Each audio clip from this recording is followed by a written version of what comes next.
ایک آدمی جا رہا ہے، اس نے مکہ چھوڑ دیا، تو اس کے چھوڑنے کے بعد پھر ایک تو پوری دنیا میں ہماری ذلت ہو رہی ہے کہ مکے والے ایسے لوگ تھے کہ ان سے لوگ تنگ آ کے بھاگ رہے ہیں، اور دوسری بات یہ ہے کہ پھر ہم یہاں سے نکل کے جائیں، وہ جا رہا ہے اپنے بچوں کو لے کر، تو ہم جا کے مقابلہ کریں کو اچھے لگتے ہیں ہم۔ اور تیسری بات یہ ہے کہ جو چیلنج کر کے ہمیں گیا ہے کہ میں بیٹھا ہوں 2 دن کے لیے، تو آخر اسے بھی تو کسی کا سہارا ہے، ایسے تو نہیں چیلنج کر رہا، وہ اکیلا کیسے لڑ سکتا ہے ہم سب سے؟ معلوم ہوتا ہے اس کے ساتھ کچھ لوگ ہیں جو اینڈ ٹائم پہ ظاہر ہوں۔ خیر انہوں نے ارادہ اپنا بدل دیا۔ حضور صلی اللہ علیہ وسلم کو حکم ہوا ہجرت کا، تو بی بی عائشہ رضی اللہ تعالیٰ عنہ فرماتی ہیں کہ فطرق الباب، ہمارا دروازہ کھٹکھٹایا گیا، تو تھوڑی دیر گزری کہ ہم نے دیکھا فَإِذَا هُوَ رسول اللہ صلی اللہ علیہ وسلم، کہ اللہ کے نبی محمد پاک ہیں، اور ایسے وقت میں تو حضور کبھی ہمارے پاس نہیں آئے۔ حضور کی یہ عادت مبارک بھی نہیں تھی کہ اس وقت میں، ایسے اوقات میں کبھی ہمارے گھر میں آئے۔ حضور صلی اللہ علیہ وسلم جب آئے، سیدنا ابی بکر صدیق رضی اللہ تعالی عنہ نے دروازہ کھولا، اور سیدنا ابی بکر صدیق رضی اللہ تعالی عنہ کے اس کمرے میں ایک بی بی عائشہ ہیں اور ایک بی بی اسما ہیں۔ بی بی عائشہ اور بی بی اسما جو ہے یہ بہنیں ہیں، اور دونوں بیٹیاں ہیں سیدنا ابی بکر رضی اللہ تعالی عنہ کی، لیکن دونوں کی ماؤں میں فرق ہے۔ عرب میں تو پہلے سے رواج تھا نا شادیوں کا، حتیٰ کہ زمانے جاہلیت میں بھی رواج تھا شادیوں کا، اور بلکہ اگر دیکھا جائے تو حضرت سلیمان علیہ السلام کے زمانے میں بھی کہ بھی آپ 90 بیویاں ہوتی تھیں۔ اسی طرح پھر زمانے جاہلیت میں بھی، یہ تو بعد میں ہمارے ہاں یعنی شریعت نے پھر 4 تک کی اجازت دے دی، لیکن ہماری اللہ کا فضل ہے، انڈو پاک کی مخلوق بڑی شریف شور جو ہیں بیچارے بیوی پرست لوگ ہیں، الحمدللہ وہ ایک سے گزارا کر، وہ ایک سے بھی اپنی عزت نہیں بچا سکتے، شریف لوگ ہیں بیچارے، اور خام خواہ کر کے کیوں اپنے آپ کو خراب کریں؟ ایک ہی کافی ہے، انشاءاللہ اسی سے بخشے جائیں گے، کیونکہ جو خوافین ہوں گے لازماً ان کی تو ایک بیوی ہوگی نا۔ فَإِنْ خِفْتُمْ، اگر تم ڈرتے ہو تو پھر ایک، تو جن کی ایک ایسا بات ہے کہ وہ خوافین ہیں، ڈرنے والے، ڈرپوک قوم۔ عرب تو غیر ایسے نہیں تھے، عرب تو عرب تھے۔ تو اب جناب یہ ہوا کہ حضور پاک نے فرمایا کہ اخرج انکا یا ابی بکر، ابی بکر آپ کے گھر میں جو ہیں ان کو باہر بھیج دو، میں نے بات کرنی۔ اب دیکھو ابو بکر کا اعتماد، اس وقت پتہ ہے بی بی عائشہ حفصہ کے 7-8 سال کی بچیاں تھیں، کوئی لمبی عمر کی عورتیں تھوڑی تھی، 7 سال 6 سال 7 سال 8 سال کی بچیاں تھیں۔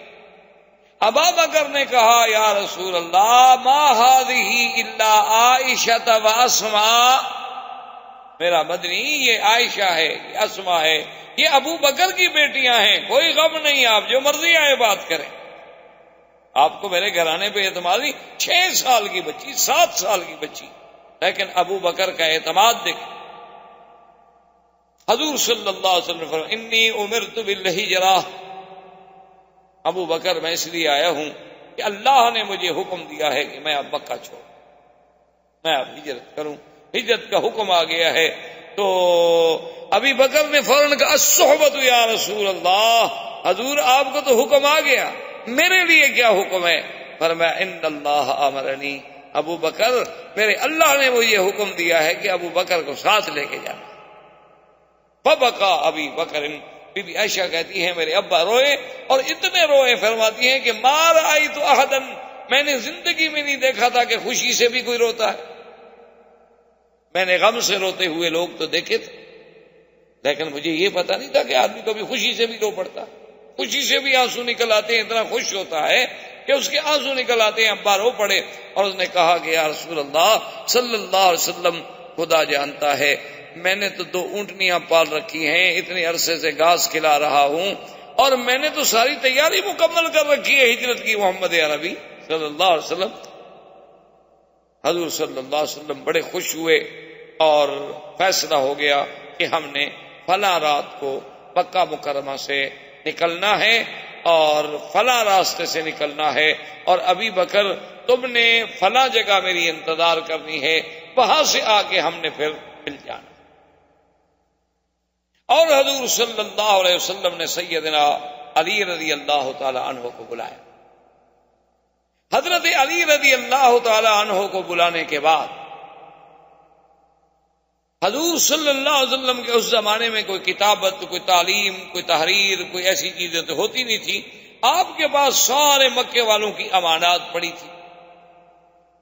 اب دیکھیں خدا کی شان ہے کہ مکے والے لوگ چاہے اسلام نہ لے آئیں، حضور کا کلمہ نہ پڑھیں، حضور کو مانتے نہیں ہیں، لیکن جب کوئی اہم اور قیمتی چیز ہوتی، سونا ہے، زیور ہے، چاندی ہے، مجوہرات ہیں، کچھ پیسے ہیں، تو وہ کٹھے باندھ کے دے جاتے حضور کی خدمت میں کہ حضور آپ امانت رکھ لیں، کیونکہ جانتے تھے کہ مخالفت اپنے مقام پر ہے، لیکن محمد عربی امین، صادق، سچے ہیں، امانت والے۔ حضور پاک نے فرمایا کہ حضرت علی تمہارے ذمہ ایک ڈیوٹی ہے، ایک تو ہمارے ہجرت کر جانے کے بعد، سفر کر جانے کے بعد یہ امانتیں جو ہیں ہذہ لفلان و ہذہ لفلان، یہ فلاں کی ہے، فلاں کی ہے، فلاں کی ہے، ان سب کافروں کے گھر میں پہنچانی۔ حاضر یا رسول۔ اور آپ نے فرمایا دوسری ڈیوٹی تمہارے ذمہ یہ ہے کہ تم نے میرے بستر پہ سونا، کیونکہ ہم نے رات کے آخری حصے میں سفر کرنا ہے، تم نے میرے بستر پہ لیٹ جانا، اور اوپر کپڑا لے لینا ہے کہ اگر کافر کوئی نگرانی بھی ہماری کر رہے ہوں، چونکہ ہمیں پتا ہے کہ وہ ہمارے پیچھے لگے ہوئے ہیں، ہو سکتا ہے کہ ہماری ہجرت کے وقت میں بھی نگرانی کر رہے ہوں، تو کم از کم انہیں یہ تسلی ہو کہ شاید اللہ کے نبی سو رہے ہیں اور ہمیں کو سفر کرنے کا موقع مل جائے۔ تو حضرت علی رضی اللہ تعالی عنہ نے عرض کیا کہ حاضر یا رسول اللہ، حاضر یا رسول اللہ، یا نبی اللہ، بالکل میں حاضر، مجھے کوئی انکار۔ تو اسی لیے اس میں کوئی شبہ نہیں، یہ بہت بڑا مقام ہے، لیکن بعض روافض اسی بات کو بھی دلیل بناتے ہیں کہ حضور کے بعد تو خلافت کا حقدار حضرت علی تھا، کہ حضور نے اپنی امانتیں جو ہیں وہ حضرت علی کو سپرد کی ہیں، وہ حضور حضرت ابو بکر کو تو نہیں دی۔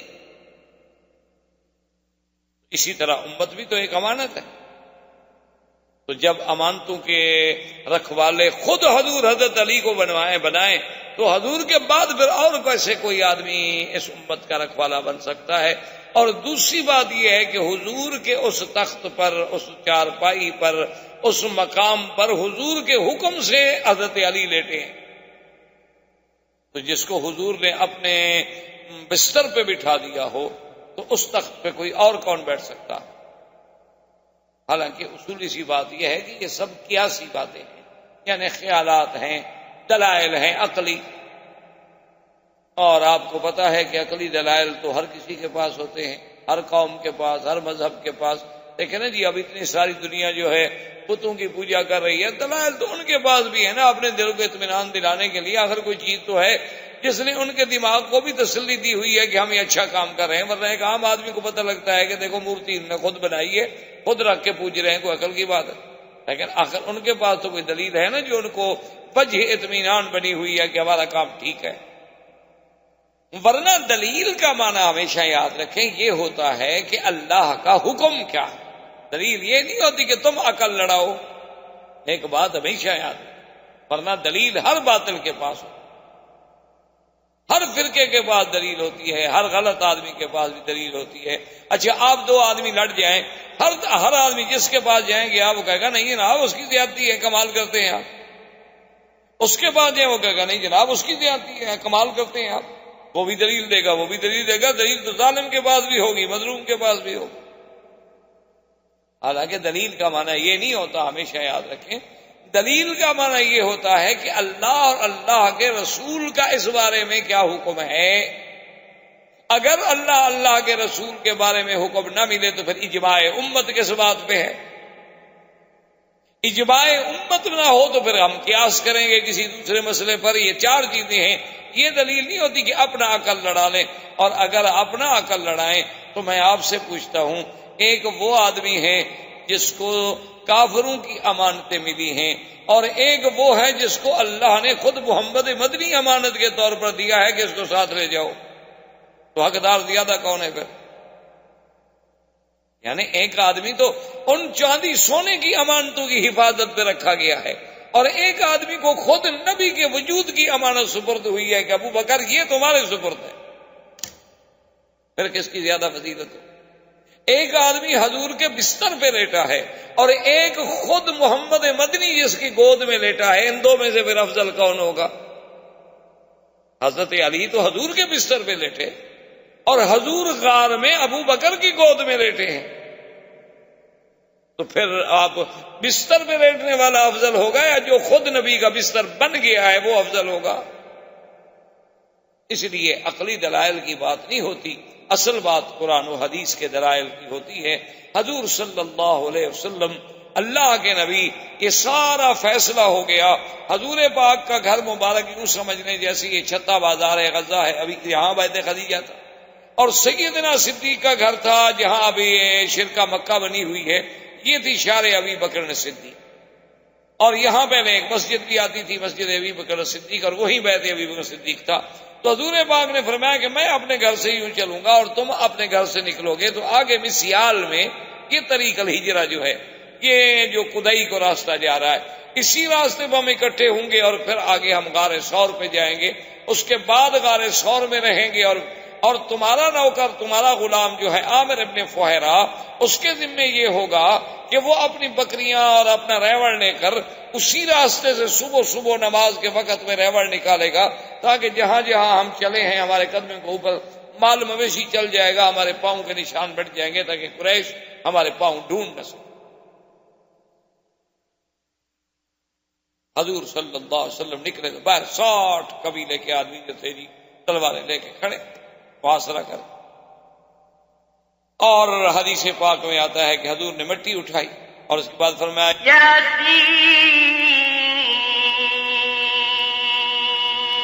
والقرآن الحكيم إنك لمن المرسلين على صراط مستقيم تنزيل العزيز الرحيم۔ پڑھتے گئے حضور وجعلنا من بين أيديهم سدا ومن خلفهم سدا فأغشيناهم فهم لا يبصرون۔ اور حضور نے پڑھا شاہت الوجوہ، شاہت الوجوہ، اور مٹی پھینکی۔ اللہ نے حکم دیا فرشتوں کو مٹی سب کے آنکھوں میں اور سروں پہ ڈال دو، اور ان پہ ایسی نیند مسلط کر دو کہ میرے مدنی کو دیکھ بھی نہ سکے۔ قرآن کہتے ہیں ہم لا یبصرون، ہم نے ایک ایسی دیوار کھڑی کر دی، ایسا حاجز کھڑا کر دیا ان کے اور نبی کے درمیان میں کہ حضور گزرتے چلے گئے اور 60 آدمی کھڑا ہے اور دیکھ نہیں رہے، اور کھڑے کھڑے جھول رہے ہیں نیند سے۔ یعنی آپ اندازہ کریں کہ 60 آدمی، ایک نہیں، دو نہیں، تین نہیں، چار نہیں، 60 آدمی، پھر ایک طرف بھی تو نہیں کھڑا ہوا نا، ہر طرف وہ کھڑا ہوا ہے، اور حضور نے تو مٹی مبارک ایک طرف پھینکی لیکن وہ سب کو پہنچی۔ اسی لیے قرآن کہتے ہیں وَمَا رَمَيْتَ إِذْ رَمَيْتَ وَلَٰكِنَّ اللَّهَ رَمَىٰ۔ میرا مدنی صرف آپ نے نہیں پھینکی جو کچھ پھینکا، اصل تو اللہ نے پہنچائی، اللہ نے پھینکی۔ آپ کا کام تو صرف ایک ظاہری طور پر ایک طرف سے مٹی کو پھینک دینا تھا، لیکن چاروں طرف کس نے پہنچائی؟ وہ تو میں نے پہنچائی۔ اب جناب حضور صلی اللہ علیہ وسلم تشریف لے گئے، آگے سیدنا ابی بکر انتظار میں ہیں، اور حضور نے فرمایا ابو بکر تمہارے اور میرے درمیان میں فاصلہ ہوگا، ہم اکٹھے نہیں چلیں گے، تاکہ خدا نہ خواستہ کوئی دشمن آگے آ جائے تو دونوں کو پر تو حملہ نہ ہو جائے نا، کم سے کم ہمارا آپس میں فاصلہ تو۔ اصل میں یہ ساری بات کیا ہے یاد رکھنا، یہ ہجرت ہو، اسراء ہو، معراج ہو، سفر طائف ہو، سفر مدینہ ہو، یہ تعلیم تھی حضور کی امت کے لیے، ورنہ اللہ چاہتے تو جبریل کو بھیج کے معراج پہ جا سکتے ہیں، براق پہ مدینے نہیں جا سکتے، کوئی بات ہے؟ حضور صلی اللہ علیہ وسلم کا سفر اگر آسمانوں تک ہو سکتا ہے اور معراج ہو سکتا ہے، 7ویں آسمان اور سدرۃ المنتہا تک جا کے مکے واپس آ سکتے ہیں، تو مدینہ منورہ حضور کو بھیج دینا کون سا مشکل ہے؟ لیکن پھر امت کو کیسے تعلیم ملتی کہ اگر امت کو کبھی ہجرت کرنی پڑے، اگر امت کو کبھی کافروں کے مقابلے میں گھر چھوڑنا پڑے، اگر امت کو کبھی باہر جانا پڑے، تو پھر ایسے اسباب پیدا کیے جائیں گے۔ یہ ہم نہیں کریں گے کہ اسباب کو چھوڑ دیں، اسباب کا خالق بھی اللہ تبارک و تعالی ہے، اسباب پر بھی عمل کریں گے اور اللہ تبارک و تعالی پر بھی توکل کریں گے۔ سیدنا ابی بکر فرماتے ہیں کہ میرے لیے بڑی مشکل ہو گئی کہ حضور تو کچھ آگے چلے گئے، میں جب اپنی گلی سے نکلا تو سامنے مجھے ایک کافر آتا ہوا مل گیا، اس نے مجھے تو پہچان لیا اور کہا کہ من ھذا الرجل، یہ آگے جو جا رہا تھا یہ کون؟ اس وقت رات ہے، تاریکی ہے، ابھی تو تہجد کا وقت بھی نہیں ہوا، تو اس وقت آپ بھی گھر سے نکلے ہیں اور آگے کو بندہ بھی جا رہا ہے، معلوم تو ہوتا ہے کہ آپ کا کوئی ساتھی ہے، یہ کون ہے؟ ابو بکر فرماتے ہیں کہ اب میں پریشان تھا کہ اگر بتاتا ہوں تو پھر راز نبوت کھل جاتا ہے، اور اگر میں غلط بات کہتا ہوں تو پھر جھوٹ بھی میں نہیں بولنا چاہتا تھا، تو اللہ نے مجھے بات سجائی، تو میں نے فوراً کہا کہ رجل یہدینی سوا السبیل، یہ وہ بندہ ہے جو مجھے راستہ دکھلاتا ہے۔ اب اس نے سمجھا کہ اچھا ابو بکر کہیں جانا چاہتا ہے، اس کو ساتھ لے آیا ہوگا کہ مجھے راستہ بتلا دو، راستہ دکھلاتا ہے۔ اور ابو بکر کہہ رہے تھے کہ راستہ صراط مستقیم، جنت کا راستہ دکھلانے والا بندہ ہے، یہ تو وہ بندہ ہے، یہ ہدینی سوا السبیل۔ اور حضور صلی اللہ علیہ وسلم جب آگے بڑھ گئے تو حضور نے فرمایا ابو بکر ایک بات کا خیال رکھو کہ پورا پاؤں زمین پہ مت رکھو، پاؤں کے اگلے حصے پہ زور دے کے چلو، کبھی اپنے پاؤں کو تھوڑا موڑ لو، تاکہ تم جانتے ہو قریش بڑے قبائل کے لوگ ہیں، بڑے مال مویشی والے لوگ ہیں، ان کو پاؤں پہچاننا مشکل نہیں ہوتا۔ یہ بھی ایک فن ہے نا جی، پاؤں کا جاننا۔ ہمارے یہاں آپ کے ملکوں میں، ہمارے پاکستان میں، ہندوستان میں اور دیگر ملکوں میں سراغی جی نے کہا جاتا ہے، وہ اتنے ماہر ہوتے ہیں کہ ایک دفعہ اگر ان کی نظر سے ایک پاؤں گزر جائے چلتا ہوا مٹی پہ، تو وہ اگر 50 سال کے بعد بھی دیکھیں تو کہیں گے یہ وہ آدمی، اتنے ماہر ہو۔ اور عرب بھی اسی طرح ماہر ہوتے۔ ان کا بڑا ایک عجیب واقعہ ہے نا کہ ایک دو ساتھی جا رہے تھے، راستے میں انہوں نے دیکھا کہ پاؤں ہے، نشان ہے اونٹ کے پاؤں کا، 2 اونٹ ہیں جا رہے ہیں، ان کے پاؤں کے نشان ہیں۔ تو ایک نے کہا کہ یہ جو اونٹ ہے نا یہ لنگڑا معلوم ہوتا ہے پاؤں کے نشان دیکھ کر۔ دوسرے نے کہا بھئی صرف لنگڑا نہیں معلوم ہوتا، مجھے تو یہ کانا بھی معلوم ہوتا ہے، اس کی آنکھ بھی ایک۔ پھر تیسرے نے کہا کہ یار یہ صرف کانا نہیں ہے، اس کو خارش کی بیماری بھی ہے۔ یہ باتیں کرتے ہوئے جا آگے ایک بندہ مل گیا، انہوں نے کہا یار کس کی باتیں کر رہے؟ انہوں نے کہا یار ابھی جو اونٹ گزرے ہیں نا تو ہمارا خیال ہے کہ ایک تو اونٹ جو ہے وہ لنگڑا ہے۔ اس نے کہا تمہیں کیسے پتا؟ اس نے کہا یار پاؤں نہیں دیکھا، پاؤں صحیح نہیں رکھتا نا برابر، پاؤں میں لنگڑا پن ہے۔ اور وہ کانا بھی ہے۔ اس نے کہا یہ تمہیں کیسے پتا چلا کانا ہے؟ اس نے کہا یار گھاس ایک طرف کا کھایا ہوا ہے، اس طرف تو اس نے منہ ہی نہیں مارا، معلوم ہوتا ادھر والا اس کو نظر ہی نہیں آتا نا۔ اور تیسرے نے کہا کہ اس کو خارج بھی، اس نے کہا ہوگا، اس نے کہا دیکھو نہیں درخت کو سے رگڑا لگایا ہے تو درخت پر اس کے چمڑا لگا ہوا ہے، تو اس نے باقاعدہ درخت کے ساتھ جا کر اپنا وجود رگڑا ہے، کوئی خارج لگی ہوئی ہے نا اس کو۔ تو نے کہا تم سچ کہتے ہو، میرا اونٹ ہے، لنگڑا بھی ہے، کانا بھی ہے، خارج زدہ بھی۔ یہ تو ایسی قوم تھی کہ اونٹوں کے پاؤں دیکھ کر پہچاننے والی، اور آج کل بھی ہیں دنیا میں، اس میں تو کوئی شک نہیں۔ جتنے ہمارے صحرا کے رہنے والے لوگ ہوتے ہیں ان کے پاس 2-2 ہزار بکری ہوتی ہے، 2-2 ہزار دمبا ہوتا ہے، 1000 گائے ہوتی ہے، اور جناب وہ اپنا پاؤں دیکھ کے یہ کہ پہچان لیں گے کہ میری بکری کا پاؤں، بکری جیسی بکری کروڑوں ہوتی لیکن وہ پہچان لیتے۔ اسی لیے تو امام راضی کہتا ہے نا کہ ایک بدو سے میں نے پوچھا کہ تم کون مذہب کیا؟ تم نے کہا میں مسلمان ہوں۔ تو میں نے کہا تم نے کلمہ پڑھا ہے؟ اس نے کہا پڑھا ہے۔ میں نے کہا خدا کو مانتے ہو؟ نے کہا مانتا ہوں۔ خدا ہے؟ بالکل ہے۔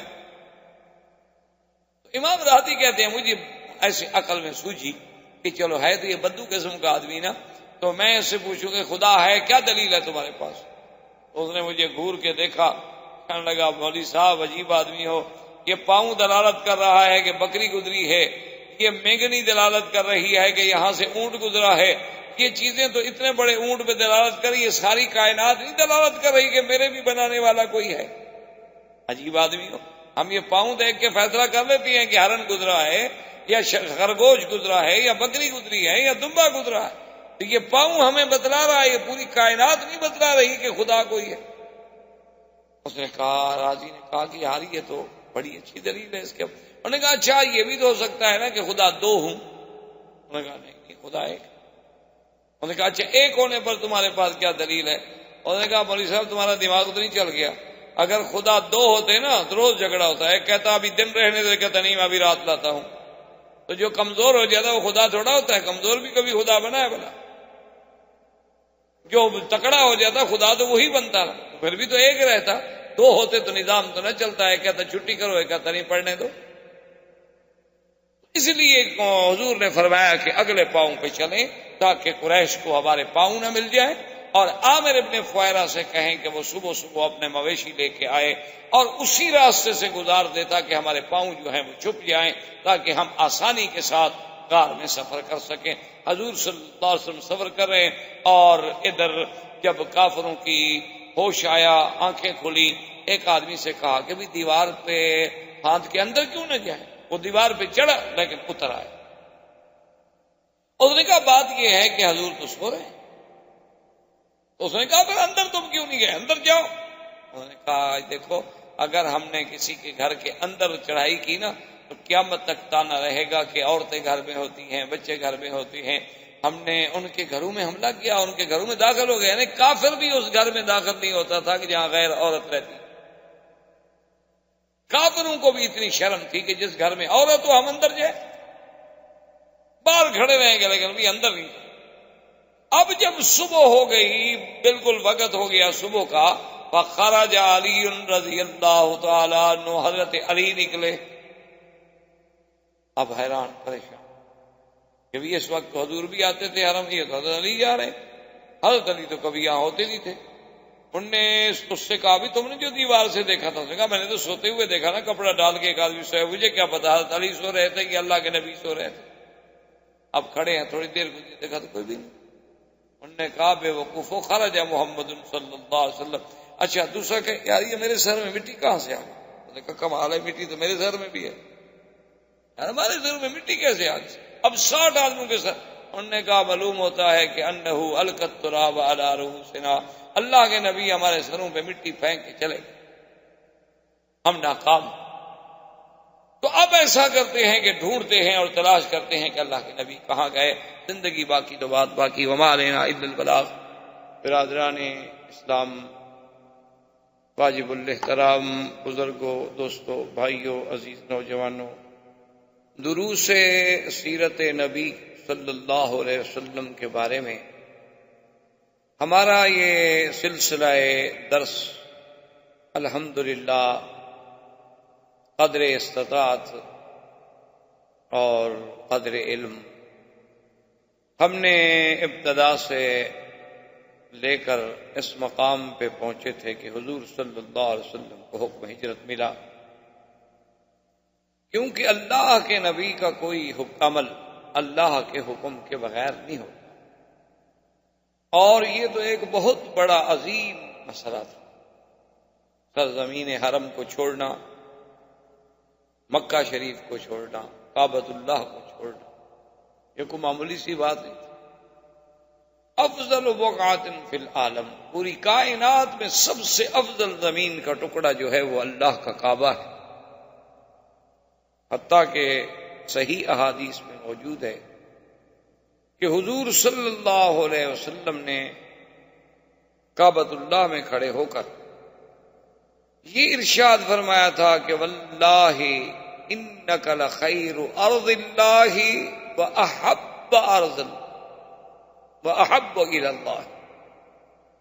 حضور نے کعبۃ اللہ کی طرف اشارہ کر کے فرمایا کہ اللہ کا کعبہ، مجھے اللہ کی قسم ہے کہ ساری کائنات میں سب سے بہتر اور سب سے زیادہ محبوب کی جو ہے اللہ کو وہ تیرا تو ہی. اور ساتھ یہ بھی فرمایا کہ واللہ مجھے اللہ کی قسم ہے ما خرجت منک، مجھے اگر میری قوم نکلنے پہ مجبور نہ کر دیتی تو میں تجھے چھوڑ کے کبھی نہ جاتا۔ تو اللہ کے کعبے کو چھوڑنا، سرزمین حرم کو چھوڑنا، یہ کوئی معمولی سی بات نہیں کہ اللہ کے نبی کھڑے رو رہے ہیں۔ یہ تو اصل میں ایک مسئلہ ہے نا جی کہ قدر جوہر بدانن، کہ جوہر کا پتہ جوہر ہی کو لگتا ہے۔ ایک عام آدمی کے سامنے ڈائمنڈ یا ایک پتھر میں کیا فرق ہے، لیکن جوہر ہی اس کی قیمت کا اندازہ کرتا ہے۔ اسی لیے کعبۃ اللہ کی عظمتوں کا پتہ بھی ان لوگوں کو تھا جو اصحاب رسول تھے، ان لوگوں کو تھا جو اللہ کے نبی تھے، ان لوگوں کو تھا جو ائمہ محدثین و فقہاء اور اولیاء اللہ اور عباد صالحین تھے۔ اس گھر میں اور اس حرم میں یعنی ایک لمحہ جو ہے آدمی کے لیے، ایک ساعہ جو ہے آدمی کے لیے، ساری زندگی اس کا مقابلہ نہیں کر سکتا۔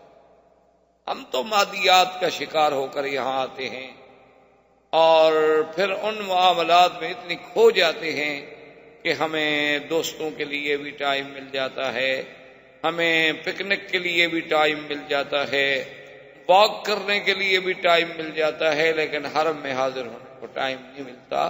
اصل بات یہ نہیں ہوتی، اصل یہ ہے کہ اللہ اتنا قریب رکھ کر بھی اپنے بندے کو اندر نہیں آنا۔ تو اللہ کا گھر ہے، اللہ کو کیا ضرورت؟ اللہ راضی ہوتے ہیں تو لوگ ہزاروں روپے خرچ کر کے آتے ہیں عمرے پر اور رات دن حرم میں پڑے ہوتے ہیں، طواف کر رہے ہوتے ہیں۔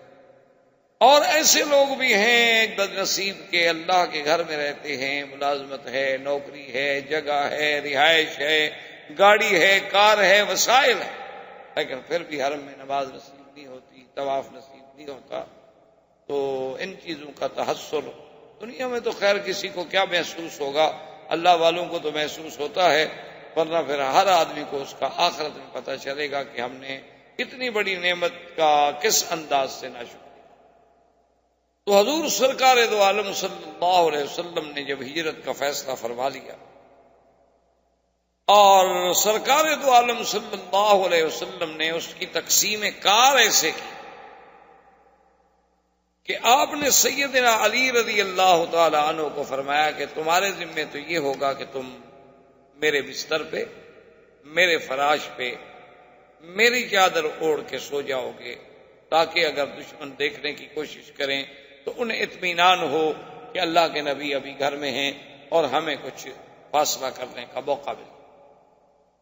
اور سیدنا ابی بکر صدیق رضی اللہ تعالیٰ عنہ سے یہ فرمایا کہ اللہ کا حکم ہے ابو بکر کہ میں نے تمہیں اپنے ساتھ لے جانا، تم نے میرے ساتھ چلنا ہے، لیکن اس انداز میں ہم نے چلنا ہے کہ اپنا ایک وقت معین ہوگا اور ہم فاصلے سے چلیں کہ میں آگے ہوں گا، آپ مجھ سے کچھ دور، اور آپ کا جو غلام ہے عامر ابن فہیرہ، اس کی یہ ڈیوٹی ہوگی کہ جو راستہ ہم نے اختیار کرنا ہے اس پر وہ اپنے مویشی جانور، بکریاں، گائے اور اونٹنیاں لائے گا تاکہ وہ پاؤں جو ہیں ہمارے چھپ جائیں۔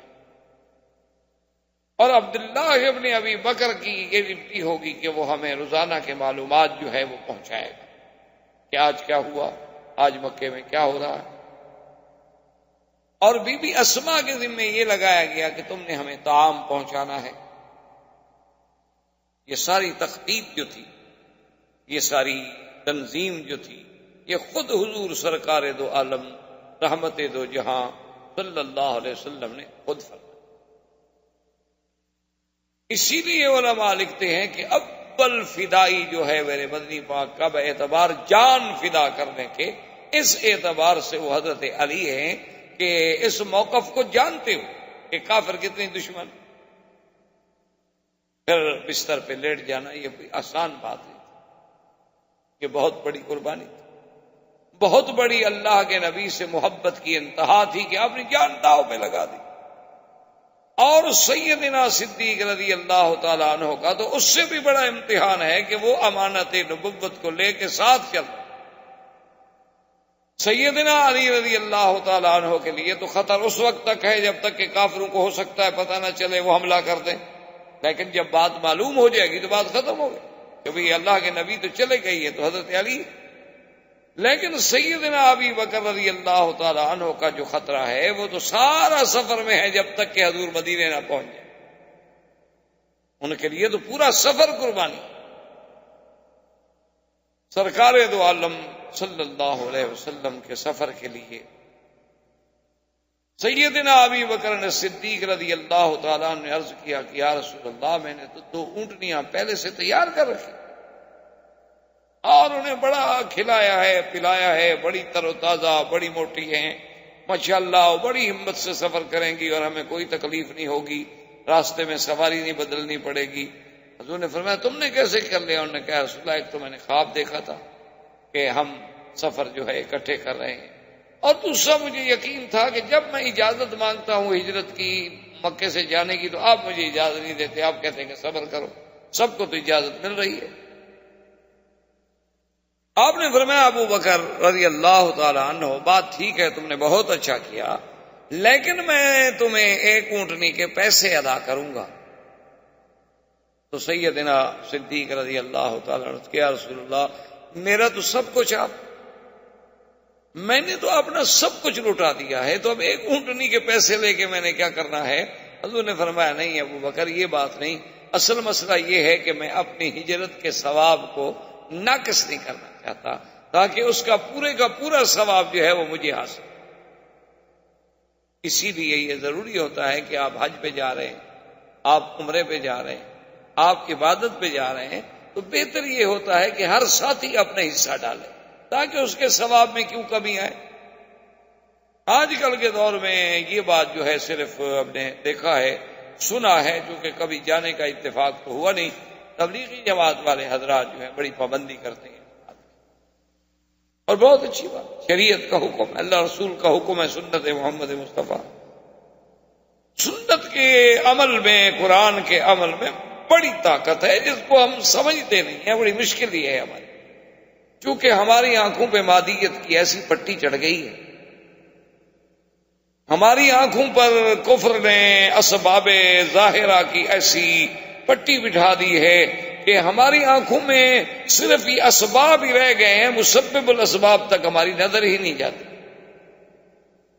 اب آپ دیکھیں نا جی کہ کوئی تصور نہیں کر سکتا، یہ کوئی سوچ سکتا ہے کہ ایک جگہ صحابہ رضوان اللہ علیہم اجمعین نے کافروں کے علاقے پہ حملہ کرنا تھا تو کافروں نے ان نے بھیجا کچھ لوگوں کو جاسوس بنا کر کہ مسلمانوں کو پتہ کرو بھی کتنی تعداد ہے، کتنی عدد ہے، کتنا لشکر ہے، ان کے پاس کتنے اونٹ ہیں، کتنا گھوڑے ہیں، کتنے ہتھیار ہیں۔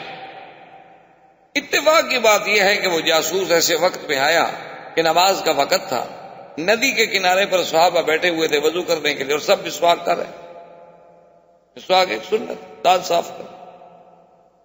وہ جاسوس بڑے غور سے، چونکہ وہ تو دور سے دیکھ رہا تھا، دیکھتے دیکھتے واپس جب گیا تو اس نے اپنے لوگوں سے کہا، اس نے کہا کہ بھئی عدد تو مجھے سمجھ نہیں آتا کہ ان کا کتنا ہے، بہت تھوڑا سا عدد لگتا ہے، کوئی اونٹ گھوڑے بھی اتنے نہیں لگتے، لیکن یہ تو کوئی عجیب قوم ہے، خدا رحمت کرے، پتہ نہیں یہ آدم خور تو نہیں ہو، تو دانت تیز کر رہے۔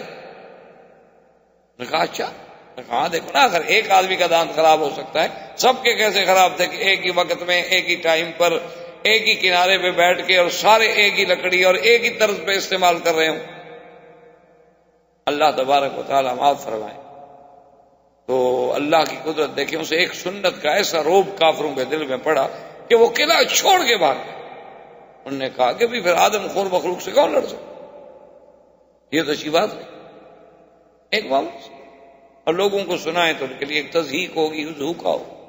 ابھی آپ دیکھ لیں، ابھی چند دنوں کے پہلے سے ابھی واقعہ ہے کہ ابھی آپ نے دیکھا اخباروں میں آپ پڑھ رہے ہیں ایران افغانستان کی جنگ کا، دعا کریں اللہ محفوظ رکھے، اللہ دونوں کو نقصان سے بچائے، اور وہ تو اتنا بڑا پھر نقصان ہوگا کہ عالم اسلام پتہ نہیں کہاں پھر 100 سال کے لیے پیچھے جا پڑے گا، اور یہی تو کافر چاہتے۔ اب جناب وہ فوجیں اور یہ اور وہ جب آ گئی، اب 3 لاکھ بارڈر پہ ایک منظم فورس پڑی ہو، اور مقابلہ کن سے ہے؟ مدرسوں کے لڑکوں سے جو انہوں نے کبھی نہ جنگ لڑی ہے، نہ ٹریننگ ہے، نہ کچھ ہے۔ کیا مقابلہ؟ اب سوچ کیا مقابلہ؟ تو ان کے جو امیر تھے نا ان لڑکوں کے، انہوں نے کہا کہ بھائی جتنے علماء ہیں اکٹھے کرو۔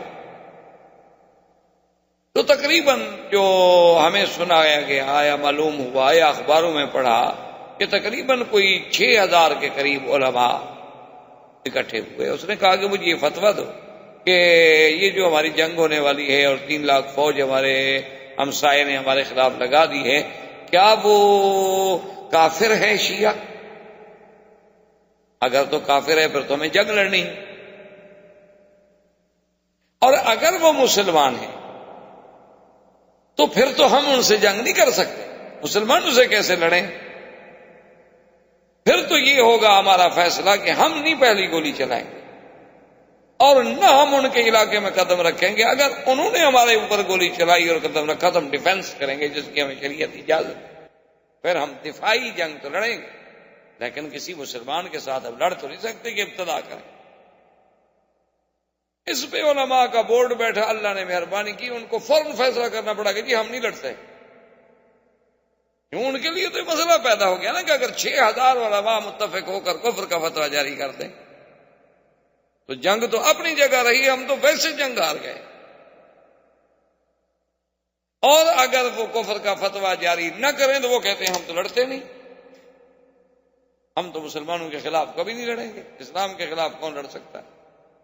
تو ایک سنت پر عمل کرنے کا جو اللہ کے نبی کا حکم ہے، اس کا کتنا بہتر ہوئی کہ دونوں الحمدللہ ذرا تھم گئے، اور اللہ پاک کرے کہ دونوں کو اللہ اصلاح کی توفیق عطا فرمائے، کیونکہ ہم اس لڑائیوں کے جھگڑوں کے متحمل نہیں ہو سکتے، امت اسلام کو ابھی اتنا وقت نہیں، فرصت۔ تو خیر یہ سارے انتظامات کرنے کے بعد حضور صلی اللہ علیہ وسلم جب باہر نکلے تو کافر آپ کے گھر کے باہر کھڑے تھے، حضور پاک نے مٹی لی، سورۃ یاسین کی آیات مبارک پڑھی، وَجَعَلْنَا مِن بَيْنِ أَيْدِيهِمْ سَدًّا وَمِنْ خَلْفِهِمْ سَدًّا فَأَغْشَيْنَاهُمْ فَهُمْ لَا يُبْصِرُونَ۔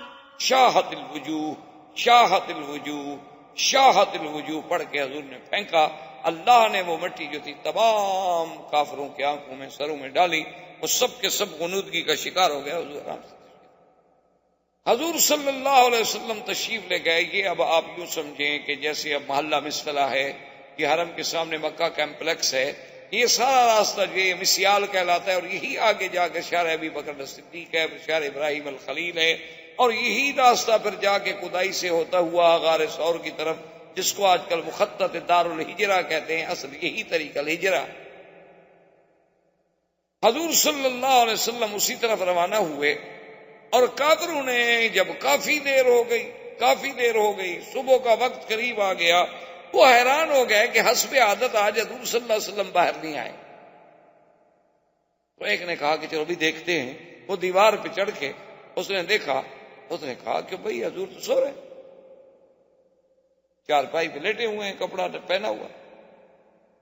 اب دیکھیں کہ 60 آدمی، 60 نوجوان جنگجو قبائل کے آدمی اور بڑے معروف جنگی لوگ باہر کھڑے ہوئے ہیں، لیکن دشمن کے گھر میں داخل نہیں ہوتے، بھی اندر کود جاؤ۔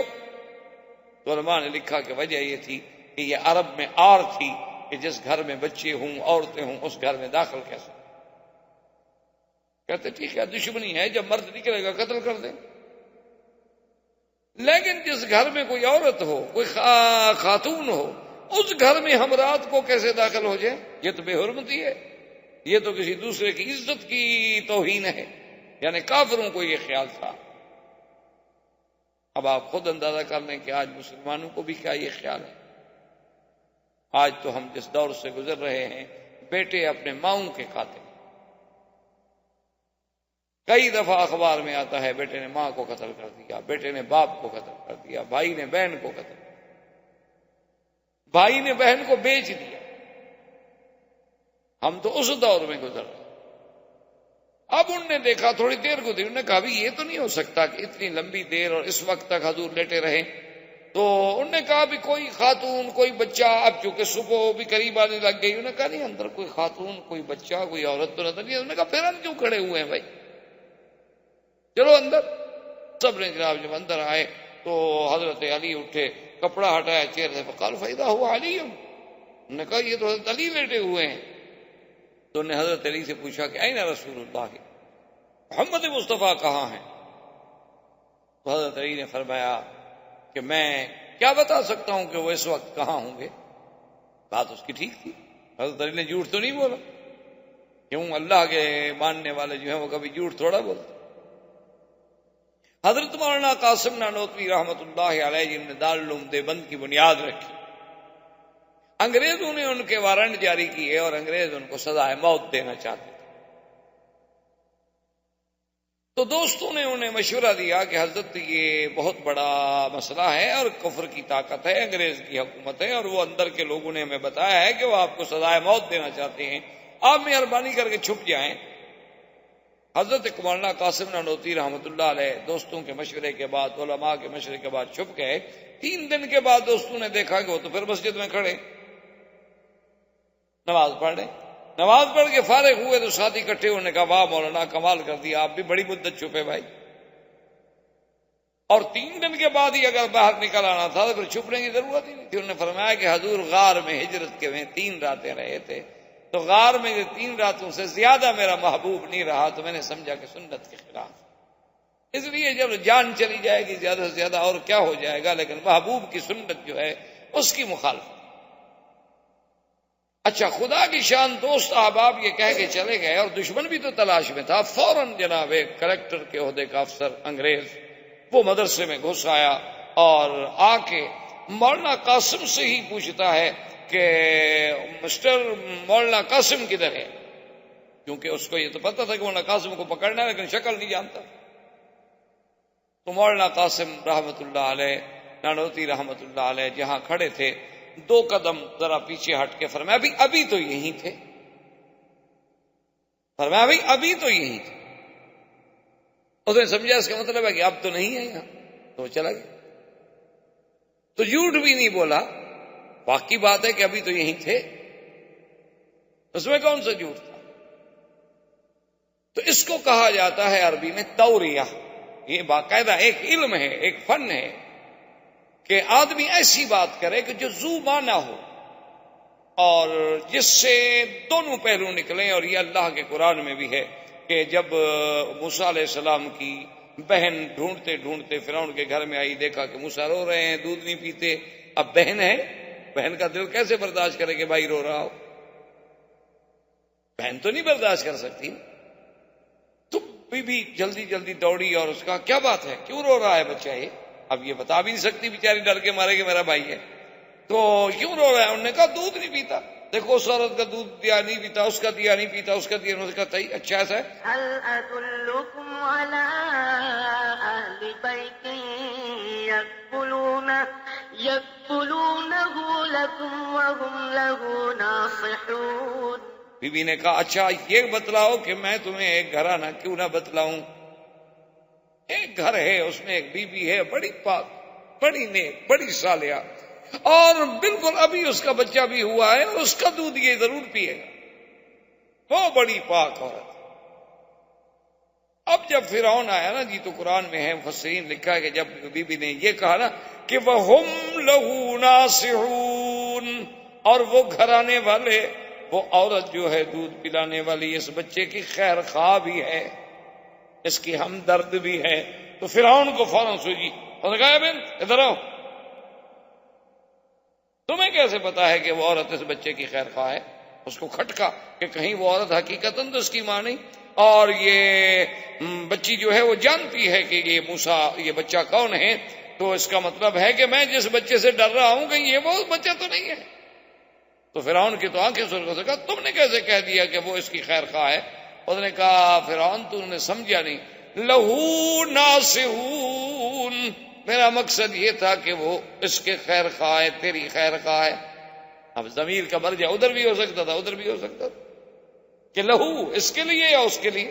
میں نے تو کہا تمہاری خیر خواہ ہے، یعنی تمہاری مخالف نہیں، تم نہ ڈرو. وہ تمہارے ماننے والی عورت ہے۔ اور اچھا اچھا اچھا ٹھیک ہے، تو فرعون مطمئن ہو گیا، تو تمہیں میری خیر خواہ ہے نا، بچے کی خیر خواہ تو نہیں ہے۔ تو اس لیے اس کو کلام عرب میں کہا جاتا ہے توریہ، کہ دشمن کے سامنے آدمی ایک ایسی بات کہے کہ آدمی اپنی جان بھی بچ جائے اور جھوٹ بھی نہ ہو، واقعتاً جھوٹ بھی نہ ہو، اور جان کے بچانے کے لیے اس قسم کے کلمات کہنے جو ہیں اس کی اجازت۔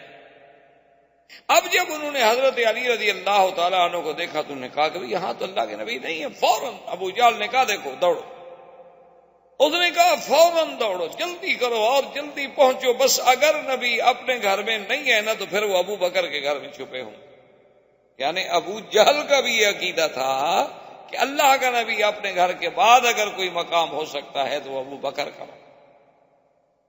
دشمنی اپنی جگہ۔ دوڑے دوڑے جب آئے اور حضرت صدیق کے دروازے پہ آ کے کھٹکھٹایا، ابو جہل ہے، ساتھی ہیں، جوان ہیں، تو اندر سے بی بی اسما نکلی۔ یہ بی بی اسما جو ہیں یہ سیدہ عائشہ کی بہن، ماں کا فرق ہے، باپ ایک۔ بی بی عائشہ کی ماں الگ ہے، بی بی اسما کی ماں الگ ہیں، لیکن باپ دونوں کے ابو بکر ہیں اور یہ دونوں باپ کی طرف سے بہنیں ہیں۔ اور یہ وہ بی بی اسما ہیں جو عبداللہ ابن زبیر کی والدہ، اور یہ وہ بی بی اسما ہیں کہ جن کی بہادری کا یہ عالم تھا کہ جن کو اللہ نے اتنی بہادری دی تھی کہ یہ 8 سال کی بچی تھیں جب حضور کا کھانا لے کے غار میں پہنچانے جاتی تھی۔ تم آپ تو ایک دن ذرا غار میں چڑھ کے دیکھیں، بلکہ مکے کے لوگ جو بڑے بڑے پرانے لوگ ہیں، خبراء ہیں، پرانے علم والے، پرانی زندگی گزارنے والے، وہ کہتے ہیں خدا کی شان ہے کہ غار ثور میں آج بھی جس کے دل میں ابو بکر کی دشمنی ہو وہ غار ثور پہ نہیں چڑھ سکتا۔ وہ کہتے ہیں شرط لگا لیں کسی دشمن کو لے آئیں، اس کو کہیں کہ اس پہاڑ پہ چڑھو، وہ کبھی نہیں پہنچے گا غار تک، اللہ اسے پہنچنے ہی نہیں دیتے وہاں۔ کہ جب تم منکر ابو بکر ہو تو پھر وہاں جانے کا کیا مطلب؟ تو سیدہ اسما جو ہیں یہ اتنی بہادر بچی ہے کہ 8 سال کی عمر ہے۔ 8 سال کی عمر کیا ہوتی؟ ہمارے بچے بھی تو ہیں نا 8 سال کے، آپ دیکھیں کیا کرتے ہیں ماشاءاللہ۔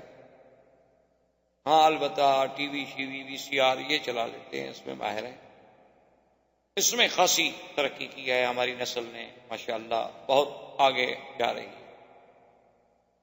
اور اب تو ایسی ترقی کر گئے ہیں کہ فلمیں جو دیکھتے ہیں نا اپنے گھروں سے چھلانگ لگا کے کئی بچے مر گئے، اور ان بچوں کے لباس اور کپڑوں کو دیکھیں تو آدمی حیران ہوتا ہے کہ پتہ نہیں یہ کس خطے کی مخلوق ہے۔ میں تو کبھی کبھی سوچتا ہوں کہ دیکھتا ہوں نا ٹوپیاں، رنگ برنگی کپڑے پلاسٹک کے، اور بوٹ اتنے بڑے کہ بچے سے بھاری، اتنے بڑے بڑے بوٹ باندھنے کے لیے 3 آدمی آ جائیں، ایک دفعہ بند جائے تو 3 گھنٹے نہیں کھلتے، اللہ کا عذاب ہے مستقل۔ کیا ہے نقل کرنی ہے، ایک انگریز پہنتا ہے تو ہمارے بچے کیسے نہ پہنے؟ نہ آرام مقصود ہے، نہ عزت مقصود ہے، نقل مقصود۔ وہ بدبخت اگر آج بھویں اور بال سب صاف کرا دینا، دیکھ لیں گے آپ 4 دن کے بعد ہی سب صاف، ہماری بد قسمتی ہے۔ لیکن 8 سال کی بچی ہے، دیکھو باہر نکلی تو ابو جہل جیسا آدمی، ابو جہل 6 فٹ سے بھی لمبا آدمی اور بڑا قداور، بڑا زوردار اور بڑا ڈیل ڈال، اس نے کہا کہ اسما این ابو کی، تمہارا باپ کہاں ہے؟ وَأَيْنَ رسول اللہ، اور محمد مصطفیٰ کہاں ہے؟ اس نے کہا ابو جہل مجھے نہیں پتا کہ وہ اس وقت کہاں ہے۔ تو ابو جہل نے غصے میں آ کر بدبخت نے سیدہ اسما کے چہرے پہ تھپڑ ڈالا۔ باقاعدہ کتابوں میں لکھا ہوا ہے کہ دائیں رخسار پہ سیدہ اسما کو ابو جہل نے تھپڑ مارا تو بائیں کان کی بالی جو تھی وہ کان سے ٹوٹ کے 1 فرلانگ دور جا پڑی، اتنا زور سے اس ظالم نے مارا، لیکن بی بی سہ گئی اور راز نبوت نہیں کھولا۔ مجھے نہیں پتا کہاں ہے۔ اب شرمندہ بھی ہوا کہ میں نے ایک بچی پہ ہاتھ اٹھایا، اب سب عرب دیکھ رہے ہیں یہ کیسا بدبخت ہے، لڑکیوں کو مارتا ہے۔ فوراً شرمندہ ہوا، واپس آیا، دارالندوہ میں پہنچا اور فوراً میٹنگ کال کی، انہوں نے کہا کہ دیکھو اللہ کے نبی تو چلے گئے، لیکن اگر وہ ہم سے نکل گئے اور کسی بھی طرح وہ مدینہ منورہ پہنچ گئے تو پھر ہماری خیر نہیں ہے. اس لیے ہمیں فوراً ہر ممکن تلاش کرنی چاہیے.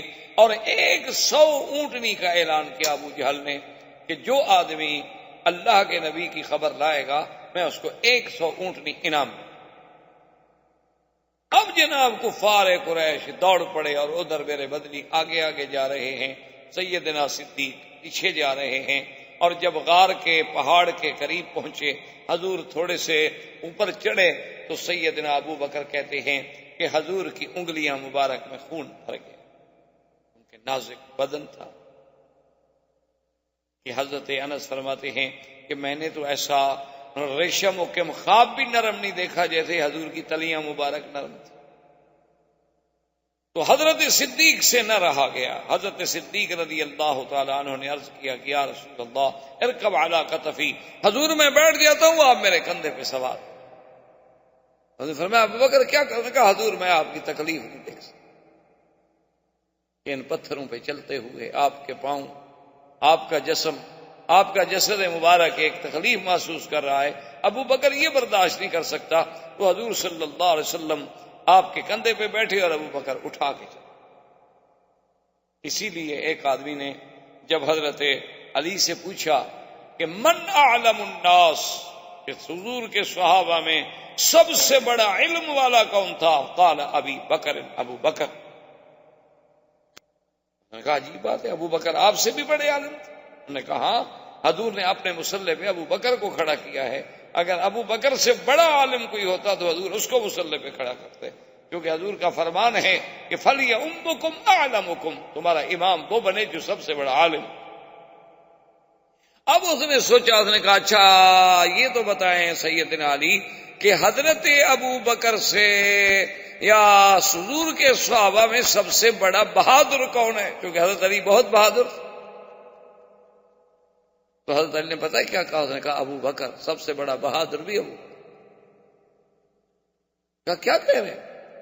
انہوں نے کہا کیا کہہ رہے ہیں؟ کہ عجیب بات ہے کہ خدا نے کہ کعبے میں جو بت بنے ہوئے تھے دیواروں پر، تو حضور پاک نے مجھے فرمایا کہ علی تم ایسے نیچے ہو جاؤ، میں تمہارے کندھے کے کمر کے اوپر کھڑے ہو کر ان بتوں کو مٹا دوں. تو ابھی حضور نے ایک قدم رکھا تو میں نے کہا قطن یا رسول اللہ، بس بس بس یا رسول اللہ، میری کمر ٹوٹ جائے گی. میں حضور کو 1 منٹ کے لیے برداشت نہیں کر سکا. تو بہادر تو ابو بکر ہے جو کندھے پہ بٹھا کے 3 میل اوپر چڑھ گیا. بہادر تو پھر ابو بکر ہے الذی حملہ الی الغار. اور اللہ کی شان دیکھیں کہ ایک دل میں جب بغض ہو نا جی تو پھر باتیں بغض والی سوجتی ہیں، محبت ہو تو محبت والی سوجتی ہیں. یعنی اگر آپ سبز اینک لگائیں گے تو ماحول سبز نظر آئے گا، اور سرخ شیشے ہوں سرخ نظر آئے گا. ایک عالم دین تقریر فرما رہے تھے یہی واقعہ غار کا، ہجرت کا، کہ سیدنا ابو بکر اپنے کندھوں پہ بٹھا کے سرکار دو عالم صلی اللہ علیہ وسلم کو غار تک لے گئے. تو یہ فضیلت اور کسی کو نہیں ملی کہ اس نے کبھی حضور کو اٹھایا ہو کندھوں. تو ایک منکر صدیق نے، ایک شقی نے، ایک بدبخت نے یہ لکھا. اس نے کہا کہ جی یہ کون سی فضیلت ہے کہ ابو بکر کے کندھوں پہ حضور بیٹھ گئے؟ تو حدیث میں موجود ہے کہ رکب علی حمار، حضور تو گدھے پر بھی سوار ہوئے ہیں، اگر ابو بکر پہ سوار ہو گئے تو کیا ہو گیا؟ انہوں نے کہا یہ کون سی فضیلت ہے کہ آپ اہل سنت والجماعت اس بات کو بھی فضیلت میں شمار کرتے ہیں کہ حضور اس کے کندھے پہ بیٹھے تھے؟ تو حضور صلی اللہ علیہ وسلم تو گھوڑے پہ بھی بیٹھے ہیں، اونٹ پہ بھی بیٹھے ہیں، گدھے پہ بھی بیٹھے ہیں، ابو بکر پہ بھی بیٹھ گئے، نعوذ باللہ. تو کیا ہو گیا؟ یعنی مقصد اعتراض.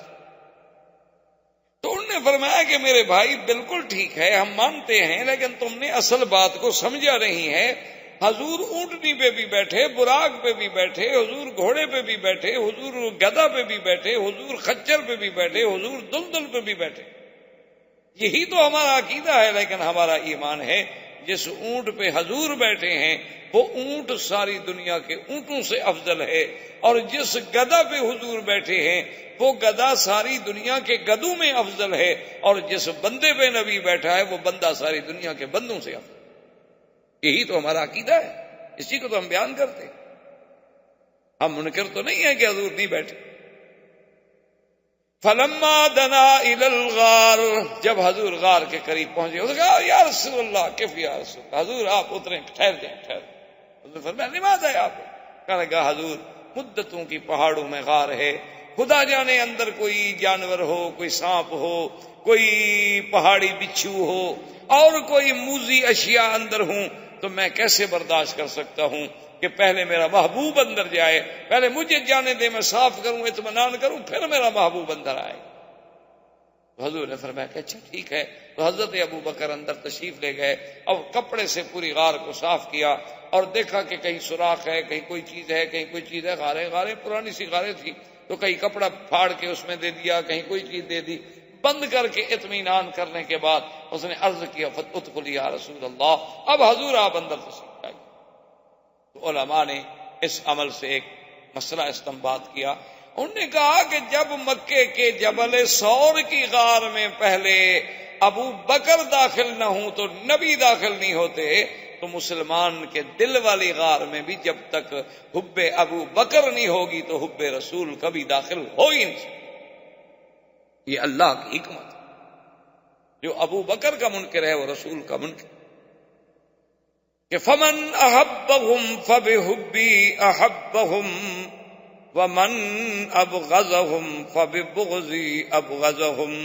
میرے آقا نے فرمایا کہ جو صحابہ سے محبت کرتے ہیں وہ دراصل صحابہ سے محبت نہیں، وہ میری محبت ہے، جو میرے صحابہ، اس لیے محبت ہے نا. ومن ابغضهم، اور جن کو صحابہ سے بغض ہے، فببغضی ابغضهم، ان کو دراصل محمد الرسول اللہ سے بغض ہے. صحابہ کا تو بہانہ کرتے ہیں، اصل تو اللہ کے نبی سے بغض. اب جناب کفار قریش کے جو وہ گروپ بن گئے، تم ادھر بھاگو، تلاش کرو، اور جناب جہاں جاتے ہیں کوئی نشان ہی نہیں ملتا. کیونکہ وہ تنظیم ایسی تھی نا کہ جب صبح ہونے سے پہلے تو عامر ابن فہرہ مال لے گئے، اور جہاں حضور پاک کے قدم تھے، ابو بکر کے قدم تھے، اوپر مال چلا گیا، خلاص نشان مٹ گئے. لیکن ڈھونڈتے ایک گروپ جو ہے وہ عین غار ثور پہ پہنچ گیا. جب وہاں پہنچا وہ گروپ، اب کتابوں میں مختلف باتیں ہیں. بعض لوگ کہتے ہیں، بعض روایات میں یہ بھی ہے کہ ایک عنکبوت کہتے ہیں مکڑی. یہ آپ نے دیکھا نا، مکڑی گھروں میں جالا تن دیتی ہے، کوئی گھر ویران پڑا رہے تو اس کی چھتوں کے ساتھ ایسے جالا سا بنا لیتی ہے. یہ اس کو مکڑی کہا جاتا ہے، عربی میں اس کو کہتے ہیں عنکبوت. تو بعض علماء یہ کہتے ہیں کہ اللہ نے اپنے رسول کو محفوظ رکھنے کے لیے صلی اللہ علیہ وسلم وہاں عنکبوت کو حکم دیا کہ یہاں جالا شالا بنا دو، اور ایک کبوتری کو بھی حکم دیا کہ تم بھی یہاں آرام سے بیٹھ جاؤ اپنے انڈوں پہ، کہ جو آ کے دیکھے گا وہ کہے گا کمال ہے بھئی، اگر اس غار میں کوئی داخل ہو تو کم سے کم یہ جالا تو ٹوٹے نا. اور غار میں داخل ہو تو یہ آرام سے پرندہ کیسے بیٹھا رہے انڈوں پہ، کم سے کم یہ اڑ جائے، پریشان ہو، کچھ اس میں اضطراب کی حرکات ہوں. ادھر تو کوئی نہیں معلوم ہوتا. لیکن یہ روایات کسی صحیح حدیث میں نہیں ملتی.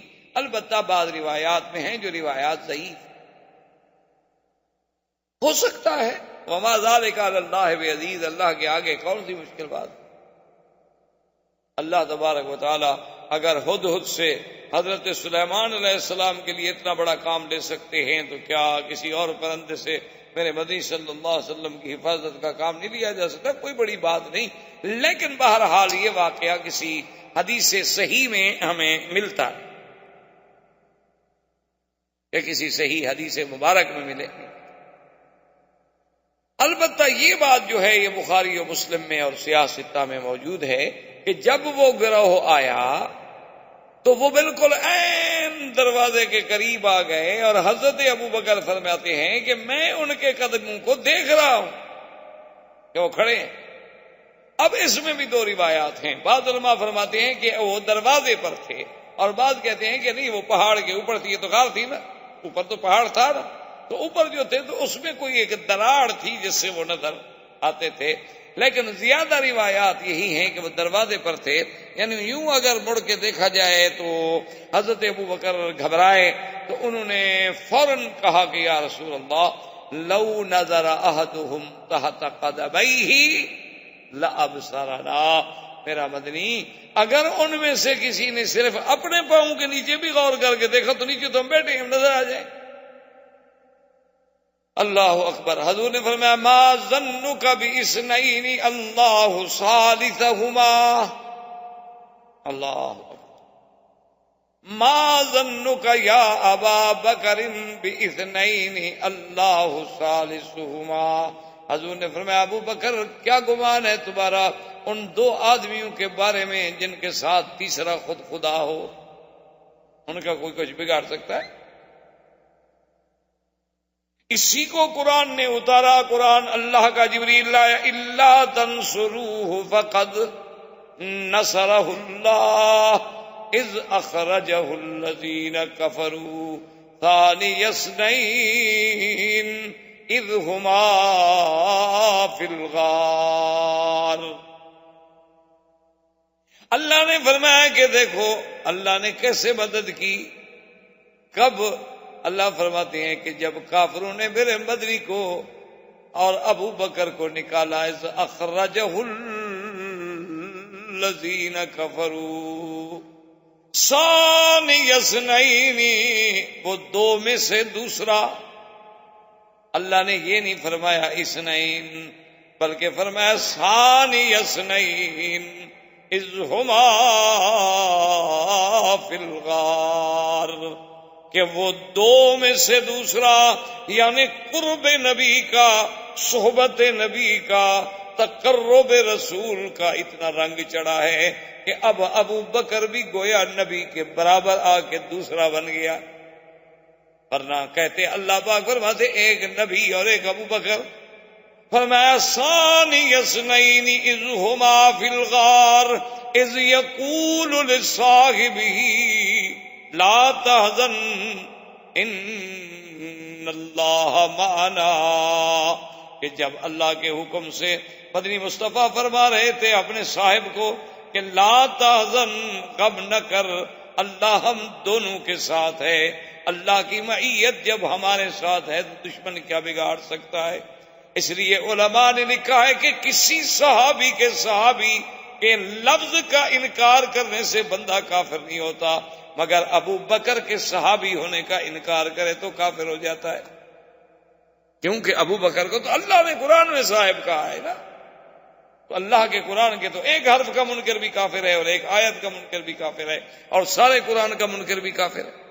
تو قرآن کہہ رہا ہے کہ اذ یقول لصاحبہ، اور خدا کی شان ہے کسی میدان کا بھی واقعہ نہیں کہ کوئی بندہ یہ کہہ سکے کہ صاحب سے مراد یہ تھے، یہ نہیں تھے، یہ تھے، یہ نہیں تھے، کیونکہ غار میں یا محمد ہیں یا ابو بکر ہیں اور ہے کوئی نہیں، تو کوئی اور تو صاحب بن ہی نہیں سکتا نا۔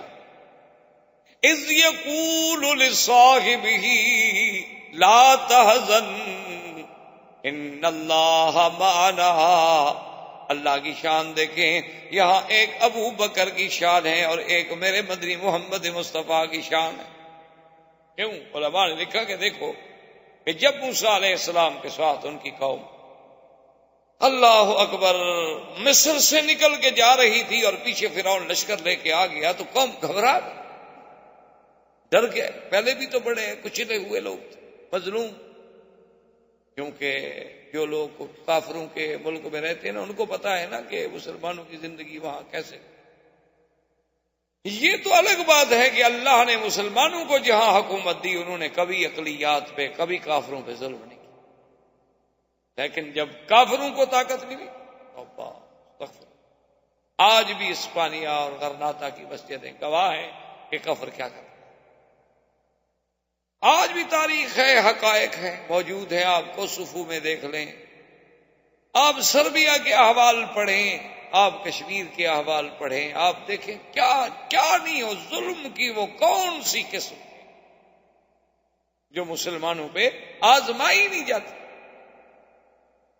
وہ ظلم کا کون سا ایسا نیا طریقہ ہے۔ میرے خیال میں اگر آج اللہ تاتاریوں کو، ہلاکو کو، چنگیز کو، ان بدبختوں کو بھی زندہ کر دینا، ان کو بھی یہ طریقے ظلم کے نہیں آتے جو مسلمانوں کے خلاف آزمائے جا رہے۔ لیکن تاریخ اٹھا کے دیکھ لیں کہ مسلمانوں نے کبھی کسی کافر پہ، کبھی کسی کافر اقلیت پہ ظلم نہیں کیا، ان کا تحفظ کیا، ان کے معابد کا، ان کے مندروں کا، ان کے گرجاؤں کا، ان کے کلیساؤں کا ان کی حفاظت کی۔ بلکہ حضور حکم فرماتے تھے کہ کبھی جنگ میں دوسرے مذہب کے کسی پادری کو، کسی راہب کو قتل نہ کیا کرو جب تک کہ وہ خود تلوار نہ۔ اب یہ شان دیکھیں، انہوں نے کہا کہ جب موسیٰ علیہ السلام جا رہے تھے تو قوم گھبرا گئی۔ انہوں نے کہا کہ آگے دریا ہے اور پیچھے فرعون کا لشکر ہے، اور لشکر کے بھی تھوڑا سا نہیں ہے، یعنی 6 لاکھ فوج لے کے فرعون تعاقب کر رہا۔ تو موسیٰ علیہ السلام کے پاس آئے، انہوں نے کہا کہ جی ہم تو مارے گئے، آگے جاتے ہیں دریا ہے، دریا پہ کوئی پل نہیں، کوئی کشتی نہیں، کوئی قصہ نہیں، اور اگر ٹھہرتے ہیں تو ہم کیا مقابلہ کر سکتے ہیں، 6 لاکھ کی فوج آ رہی ہے فرعون کی۔ تو موسیٰ علیہ السلام نے کیا کہا؟ قال كلا إن معي ربي سيهدين۔ فرمایا قوم مت ڈرو، میرا رب میرے ساتھ ہے، مجھے راستہ دکھلائیں۔ انہوں نے کہا یہی فرق ہے موسیٰ اور محمد مصطفیٰ کا، کہ موسیٰ علیہ السلام نے کہا میرا اللہ میرے ساتھ ہے، لیکن یہ شان کرم ہے محمد پاک کا۔ انہوں نے فرمایا ان اللہ معنا، ابو بکر اللہ ہم دونوں کے ساتھ ہے۔ انہوں نے یہ نہیں کہا کہ صرف میرے ساتھ ہے۔ تو یہ شان رحمت کی علامت۔ اب جب حضور نے تسلی دی تو ابو بکر کو تسلی آئی کہ جب اللہ کا نبی کہہ رہے ہیں تو صاف بات ہے کہ اللہ کا نبی تو کوئی بات ایسے نہیں کہتے جب تک اللہ وحی نہ بھیجیں، اللہ خبر نہ کرے۔ لیکن افسوس ہے، بدقسمتی ہے ہماری کہ ایسے ایسے فرقے بھی پیدا ہو گئے کہ جنہوں نے حقائق کو مسخ کر ڈالا۔ انہوں نے باقاعدہ کتابوں میں لکھا ہے کہ دراصل ابو بکر نے شور کر دیا، رونے لگ گیا۔ بظاہر تو وہ نبی کو نعوذ باللہ دھوکہ دے رہا تھا کہ میں آپ کی محبت میں، آپ کے غم میں رو رہا ہوں، اور اندر سے ابو بکر کا مقصد یہ تھا کہ دشمن جو باہر کھڑے ہیں وہ میرے رونے کی آواز کو سنیں اور اندر آ کر اللہ کے نبی کو پکڑ لیں۔ انہوں نے تو شور مچایا تھا۔ لیکن خدا کی قدرت دیکھو کہ 1400 سال گزر گئے، اس وقت تو وہ شور کافروں نے نہیں سنا، اگر سنتے تو چھوڑ دیتے بھلا، لیکن انہوں نے نہیں سنا۔ ان نے 1400 سال کے بعد ان کے ذاکروں نے شور سن لیا۔ مکے والوں نے جو غار کے اوپر کھڑے تھے وہ تو نہیں سن پائے۔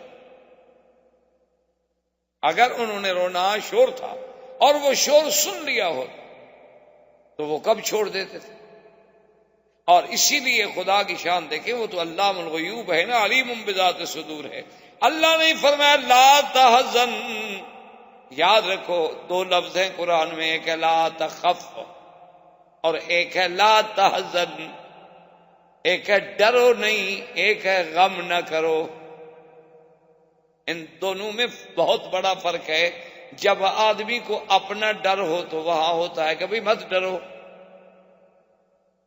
جیسے موسیٰ علیہ السلام کو اللہ نے حکم دیا کہ تمہارے ہاتھ میں کیا ہے؟ اللہ میاں لکڑی، فرما گراؤ، پھینکو، پھینک کے سام پر گاؤ، بھاگے موسیٰ علیہ السلام۔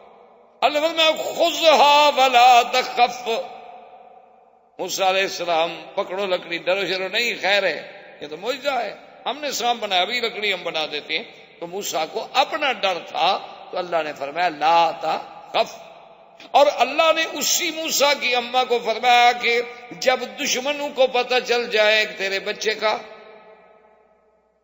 وَأَوْحَيْنَا إِلَىٰ أُمِّ مُوسَىٰ أَنْ أَرْضِعِيهِ فَإِذَا خِفْتِ عَلَيْهِ فَأَلْقِيهِ فِي الْيَمِّ وَلَا تَخَافِي وَلَا تَحْزَنِي إِنَّا رَادُّوهُ إِلَيْكِ وَجَاعِلُوهُ مِنَ الْمُرْسَلِينَ۔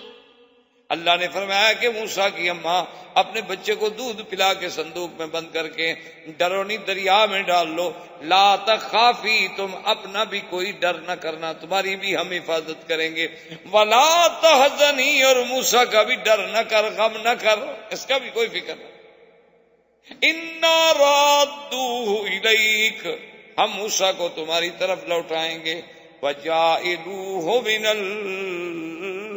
الْمُرْسَلِينَ، اور ہم موسیٰ علیہ السلام کو مقام رسالت بھی عطا فرمائیں گے۔ تو اللہ نے یہاں بھی کیا فرمایا؟ اللہ نے فرمایا اِذْ يَقُولُ لِصَاحِبِهِ لَا تَحْزَنْ، میرا بدنی اپنے سنگی کو، ساتھی کو، صاحب کو کہہ دے کہ وہ تیرا غم نہ کرے۔ وہاں بھی ابو بکر کو غم تھا تو محمد مصطفیٰ کا تھا، نہ اپنا فکر تھا نہ غم تھا۔ اللہ نے لا تخف نہیں فرمایا بلکہ لا تحزن کا لفظ فرما کر ہمیشہ کے لیے دشمنوں کا منہ بند کر دیا۔ حضور صلی اللہ علیہ وسلم غار میں ہیں اور پوری کفر کی طاقت جو ہے نا جناب وہ تلاش میں ہے، لیکن اللہ کی شان ہے کہ ایسا نظم ہے،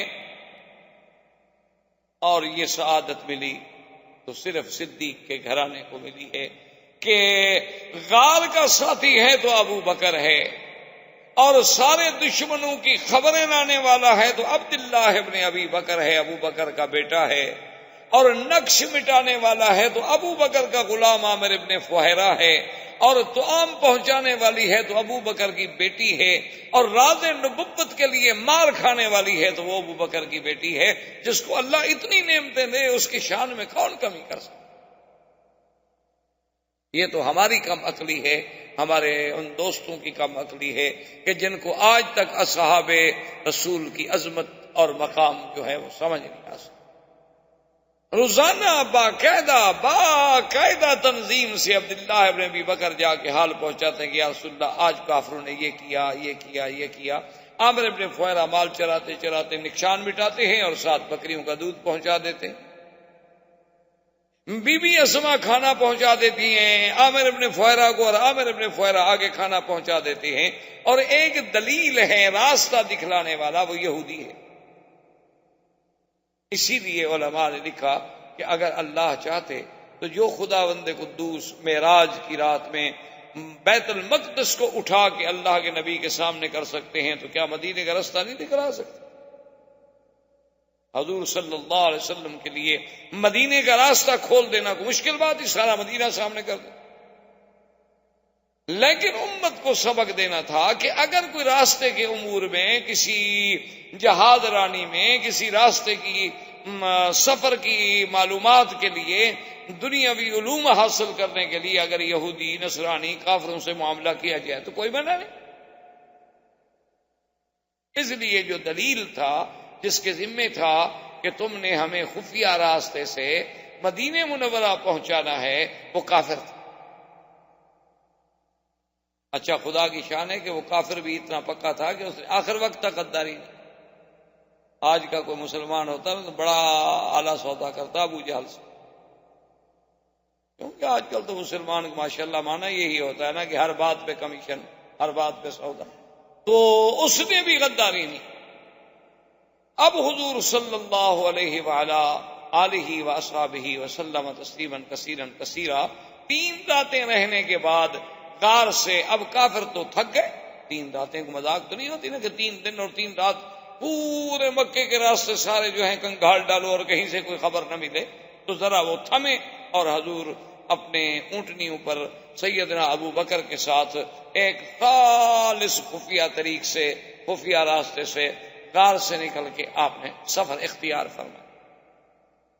اور صحیح حدیثوں میں واقع آتا ہے کہ یہ سفر ہوتے ہوتے ہوتے ہوتے جب حضور صلی اللہ علیہ وسلم، آج بھی آپ اگر مکے سے مدینہ منورہ جائیں نا اپنی گاڑیوں پر بے روڈ جائیں تو آپ نے دیکھا ہوگا کہ آپ یہی روڈ جو ہے طریق الہجرہ یا طریق المدینہ لے کے نکلیں تو آگے رابق سے پہلے پہلے جدے سے راستہ آتا ہے اور وہاں یہ مکے والا راستہ بھی جا کے مل جاتے ہیں، پھر آگے جا کے ایک راستہ یوں آ رہا ہے اور ایک یوں جا رہا ہے، یوں آگے جا کے مل گئے۔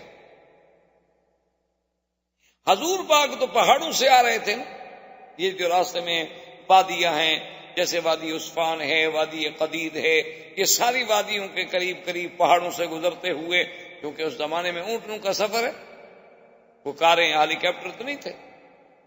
جب حضور صلی اللہ علیہ وسلم اس راستے پہ پہنچے جو راستہ سیدھا مکے سے آ رہا تھا، تو حضرت ابو بکر صدیق فرماتے ہیں فبکا رسول اللہ صلی اللہ علیہ وسلم، حضور رونے لگ گئے، آنسو مبارک آ گئے داڑھی مبارک پہ۔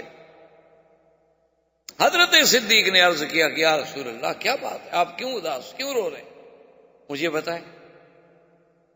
حضور نے فرمایا کہ ابو بکر انی اتذکر مکہ، یہ مکے کی سڑک دیکھ کر مجھے مکہ یاد آ گیا۔ حقیقت ہے، عجیب بات ہے، آپ نے پتہ نہیں کبھی سوچا ہوگا نہیں سوچا ہوگا، خدا کی شان ہے، آدمی جب باہر جاتا ہے نا، کبھی اپنے وطن میں، پاکستان یا ہندوستان یا اپنے ملک میں یا باہر، یقین کریں کہ ایک دفعہ میں خود سفر کر رہا تھا تو میں نے ساتھی سے کہا کہ میں نے کہا یار کوئی ریڈیو شیڈیو لگاؤ، سفر کر رہے ہیں، نیند کا اثر ہے، تو ریڈیو لگایا نا جی، تو مکے کی قدرت سے وہ اسٹیشن لگا، محطہ لگا، تو اذان آ رہی تھی حرم کی۔ میں نے کہا یار بس ٹھیک ہے، جلسے ولسے چھوڑو، مجھے تو ایئرپورٹ پہ پہنچاؤ، بس ٹھیک، میں پہلی فلائٹ سے واپس بھیج۔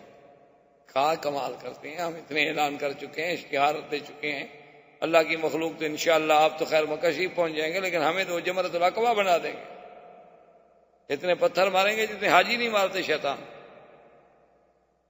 ہمارا کیا گناہ ہے۔ میں نے کہا یار آپ کا گناہ تو خیر کوئی نہیں، لیکن بات یہ ہے کہ اذان سن کر وہ جو منظر ہے اللہ کے گھر کا، وہ جو نماز، وہ جو کعبۃ اللہ کے حضور حاضری، کہ ہم جیسے گندے لوگ ہوں اور کعبے کے سامنے کھڑے ہوں، وہ منظر جب آدمی کو یاد آتا ہے نا، خدا جانتا ہے پھر وہ مزہ نہیں آتا دوسری جگہ نمازوں۔ یہ تو ہم گناہ گاروں کی کیفیت ہے، اللہ والوں کو تو پتہ نہیں کیا کیا کیفیت ہے جو اہل اللہ ہوں گے۔ تو حضور پاک پہ کیا گزری ہوگی جب مکے کی سڑک آئی، تو کیسے نہ روئیں حضور صلی اللہ علیہ وسلم مکے کو یاد کر کے۔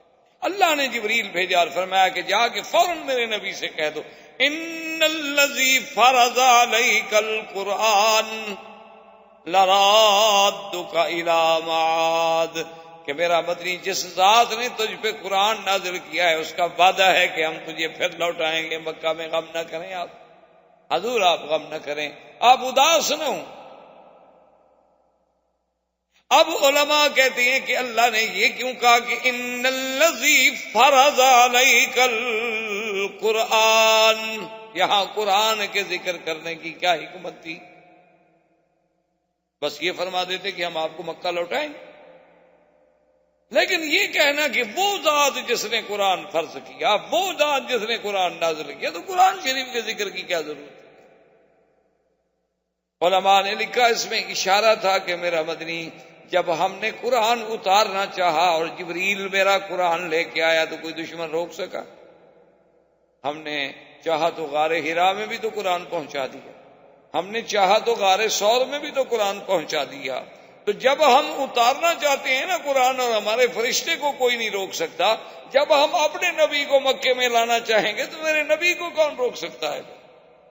یہ تو میری حکمتیں ہیں کہ کب لاؤں گا کب نہیں لاؤں گا، ورنہ تو جب میں فیصلہ کروں گا تو پھر میرے فیصلے کے آگے کون ٹھہر سکتا؟ تو حضور صلی اللہ علیہ وسلم کا یہ قافلہ نبوت، یہ قافلہ رسالت اور قافلہ صداقت اور یہ قافلہ ہجرت جو ہے وہ مدینے کی طرف رواں دواں تھا۔ اللہ آپ کو بھی اور مجھے بھی اتباع سنت رسول پاک صلی اللہ علیہ وسلم کی توفیق دیں۔ وما علینا الا البلاغ۔ احباب کرام، اس کے بعد اب آپ اس مبارک سلسلے کی CD نمبر 14 سماعت فرمائیں۔